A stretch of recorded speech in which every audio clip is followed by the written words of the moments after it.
আমার ইউটিউবের সকল বন্ধুদের কাছে রইল আমার অন্তরের অনেক অনেক অনেক ভালোবাসা। এই 5th সেপ্টেম্বর শিক্ষক দিবসের এই বিশেষ দিনটিকে লক্ষ্য করে আমাদের যোগাশ্রমের পক্ষ থেকে আমরা একটা সুন্দর অনুষ্ঠান করেছি। সেই অনুষ্ঠানটা কেমন করেছি, কিভাবে আনন্দ করেছি সম্পূর্ণটাই আমি এই ব্লগের মাধ্যমে তুলে ধরলাম।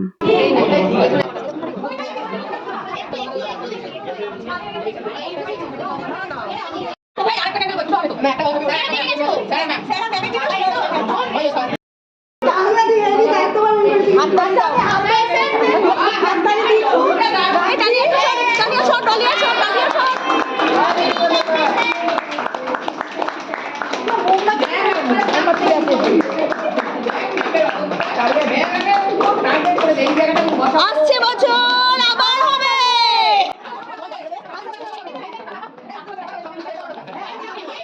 এই সুন্দর স্বর্ণালী সন্ধ্যায় কি বন্ধনে ছড়ালে গো বন্ধু। আমরা এই সুন্দর সন্ধ্যায় সমস্ত বন্ধুরা এক হয়ে সমস্ত অনুষ্ঠানটাকে সুন্দরভাবে সম্পন্ন করেছি।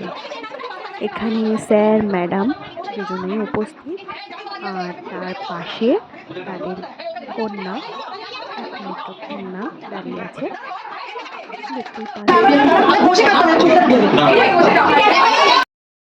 শিক্ষক দিবসের তাৎপর্য নিয়ে দুটো কথা আপনাদের সামনে এখন বলছি।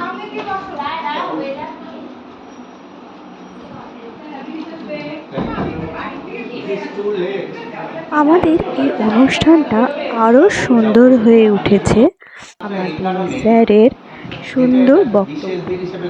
স্যার আমাদের পুরো প্রথম থেকে তার জীবনের সমস্ত কাহিনী, আজ এই যোগ আশ্রমের সুন্দরভাবে যে আমরা যোগা করি, কীভাবে তার শুরু, কীভাবে আমাদের এখানে আসা, কীভাবে সমস্ত পথটা স্যারের এই যোগাশ্রম নিয়ে চলা, সমস্তটাই স্যার এখানে আমাদের সুন্দরভাবে বলেছেন।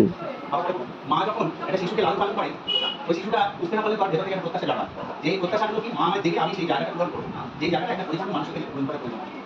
সেই প্রত্যাশা আমাদের জীবনের প্রতি ক্ষেত্রে একটা প্রত্যাশা থাকে। স্ত্রীর কাছে স্বামীর প্রত্যাশা, স্বামীর কাছে স্ত্রীর প্রত্যাশা, ভাই বোনের প্রত্যাশা, প্রত্যেকটা মানুষের কাছে মানুষের প্রত্যাশা। আর এই প্রত্যাশাগুলো হারিয়ে যাচ্ছে বলে আজকের দিনে আমরা অনেক পিছিয়ে সঙ্গে সব প্রত্যাশাগুলোকে এক জায়গায় হচ্ছে আজকে 5 সেপ্টেম্বর বলার অপেক্ষা রাখি না, নাম স্মরণ করলেও না করলেও নয়। সর্বোপরি ডক্টর রাধাকৃষ্ণনের আজকে জন্মদিন। তিনি একজন শিক্ষক ছিলেন, এটা সবাই আমরা অভিহিত, ছোটবেলা থেকে আমরা শুনে আসছি। এটা ছোটবেলার কথা মনে পড়ে যখন এই দিনটা কি হতো, আমরা স্কুলে যখন পড়তাম তখন ওই দিনটা কিন্তু আমরা কেউ নিজেরা টিচারদের কাছে ক্লাস করতাম। টিচাররা কি করতো, বসে শুনতেন, আমরা ক্লাস করতাম ঘুরিয়ে। অর্থাৎ দিবে আর দিবে, মিলাবে মিলবে।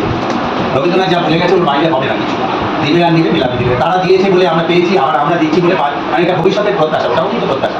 অর্থাৎ ওই আমরা স্টুডেন্টরা যখন বলছি আমাদের কি শেখালাম সেটাকেই আমরা পুনরাবৃত্তি করছি।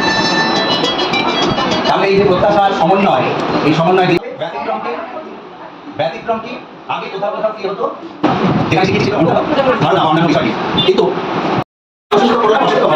আমি মনে করি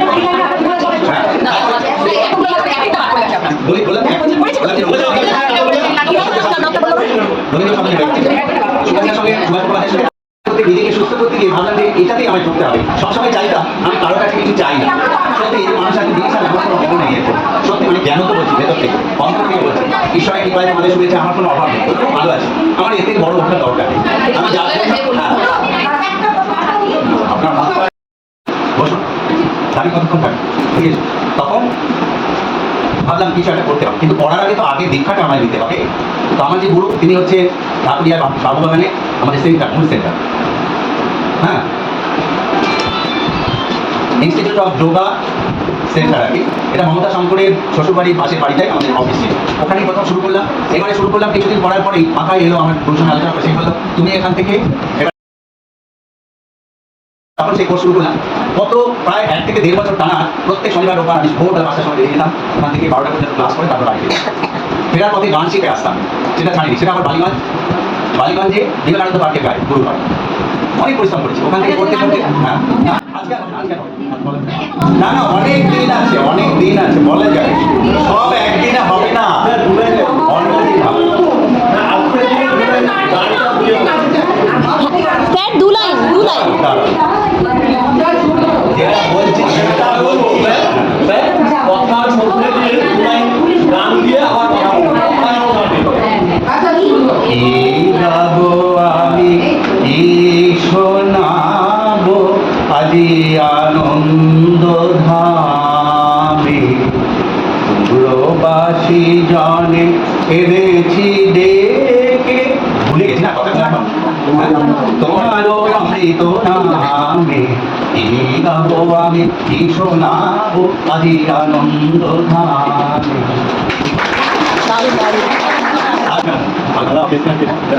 তারপর কি হলো, সেখান থেকে বাদাম দিয়ে লোকে আমায় কাজ করতে হবে, কি করতে হবে, আমি কি পেলাই আমি কি পেলাম না দরকার, কিন্তু আমি মানুষকে কাজ অর্থাৎ প্রত্যেক মানুষের থেকে সরিয়ে দিতে হবে। আমি পেয়েছি, তারপর আমি কষ্ট করে আমার গুরু এবং তার পিতাও আমার পিতা মারা গেছে, আমার আমার স্যার নয়, গুরু ভাই, কাকিমা আমার গুরু বোন, মানে আমরা একই দিনে একই সঙ্গে দীক্ষা নিয়েছি। তো স্যারের ব্যাপার মানে আমার কাছ থেকে অনেকটাই আলাদা, এটা আমার হাজবেন্ডও না, মানে একমাত্র কাকিমার স্যারই আমার সঙ্গে গিয়েছে। তো এই জন্য স্যারদের প্রণাম জানাচ্ছি। তো আমার গলার অবস্থা খুব খারাপ, আমি একটা ছোট্ট কবিতা বলে দিচ্ছি।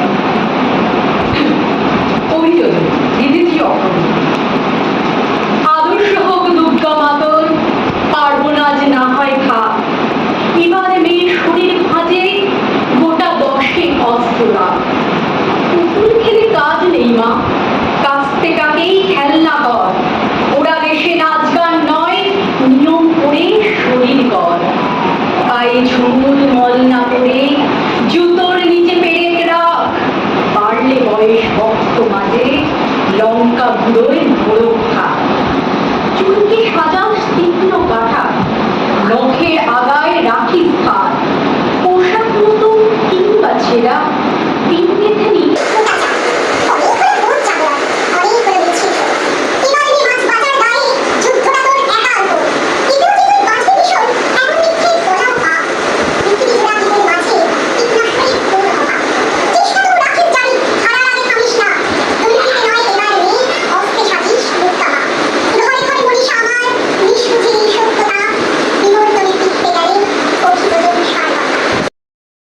পড়াশোনা ভালো, এবং দ্বিতীয়ত হচ্ছে ও এখন যা করবে সেটা আমরা অনুভব করো, যা করবে তুমি ইচ্ছা করো। এখানে বসে থাকো। দাঁড়িয়ে করো। কেন চোখের জলে ভিজিয়ে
করা হয়।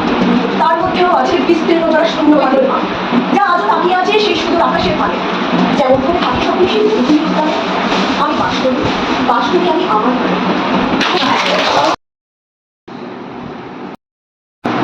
আছে? এই ভিডিওগুলো হয়ে গেছে করে দিব।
এত পরিশ্রমে একটু ক্লান্ত।